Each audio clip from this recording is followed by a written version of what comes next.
Hello everyone, this is Everything Horror, where we love to talk about everything horror. And today we are going to be reviewing Texas Chainsaw Massacre. This is the new release from Netflix. It is produced by Fede Alvarez. Story is also by him and Rodo Siagas, who you know that directed Don't Breathe 2 just last year. And this film is directed by their pal, David Blue Garcia. This movie is about a group of youths. You know, we gotta have a group of youths. They go to this remote Texas town. They're pretty much doing a gentrification of this old town. They're like selling off the buildings there.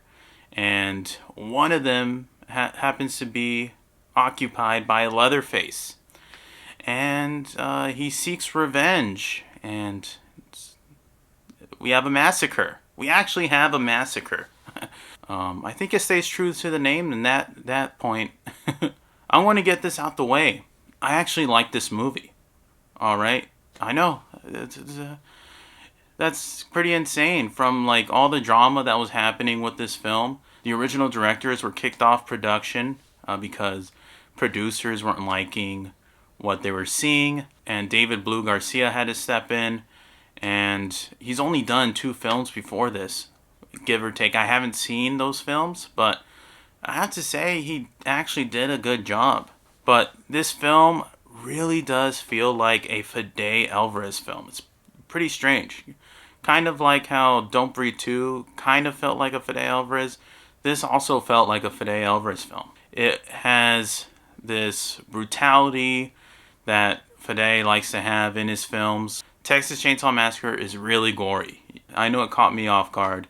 You guys know the original didn't really have much blood or gore. Tobe Hooper was actually going for a PG rating, and it ended up being rated X. So he had to cut some scenes from the film and more scenes from the film so he could have an R rating. So this movie really takes it up a notch with the gore, and I actually liked it. I like that some of the gore and the violence had impact. Our main characters here are Melody, who's played by Sarah Yarkin, and we also have Lila, who is played by Elsie Fisher from 8th Grade fame. And they're both really good. I really enjoyed Sarah Yarkin's performance. She was actually pretty good. There are scenes where she looks scared, and you actually feel that she's scared. Elsie Fisher is great as well. She plays a pretty broken character who has survivor's guilt. You'll find out in the film what exactly. I like how her character was flushed out, and it correlates to the situation she gets in this film. It's very well done, and a lot more commentary than I was expecting. I mean, the original film had social commentary as well, with Tobe Hooper playing those news reports when they're in the van, pretty much saying what was going on with society and what we were going to see in the future. And of course, there's commentary here. There's going to be people that aren't going to like that, you know. But it is what it is. And horror has always had this correlation with commentary and reflection on social issues. So it didn't really bother me, and it fit in with the film. It's not overbearing, and I think it was pretty well done. I like what they did with some misdirections. There are some characters that I thought were going to hang around, and some characters that I thought were going to be off early on, but they do pretty well with misdirections. And the big question is, how is Leatherface? So this doesn't really feel like the Leatherface from the original film. This one feels more like a killing machine.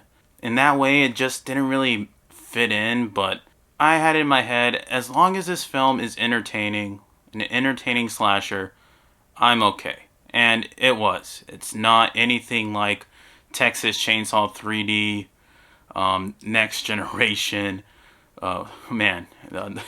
Just naming all those other Texas Chainsaw Massacres, you realize this franchise it's not that great. It's pretty much just the first and the second that really stand tall. And then there's also aspects where it feels like Halloween 2018, where they bring back a legacy character and things go down. Like it really does feel a bit like Lori, but they actually don't explore that as much as I was expecting. So the main storyline really comes to the forefront, and that kind of feels like a side story. So in that aspect, I thought it was well done.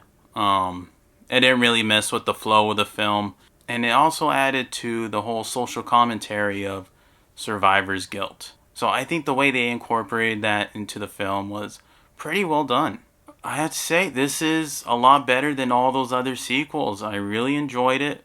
I do have negatives as far as them staying true to the character and some gripes with the ending.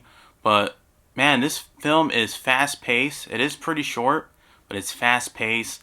It starts off real quick. The kills are brutal and come out of nowhere sometimes. And the original was kind of known for that. So yeah, you guys, I was pleasantly surprised. I ended up liking the new Texas Chainsaw Massacre film.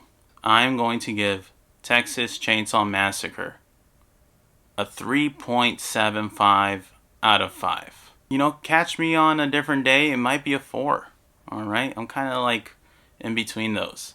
You guys, let me know what your thoughts are on the new Texas Chainsaw Massacre. I think it might be a hit. Thank you so much for watching. This is Everything Horror, where we love to talk about everything horror. Take care, peeps.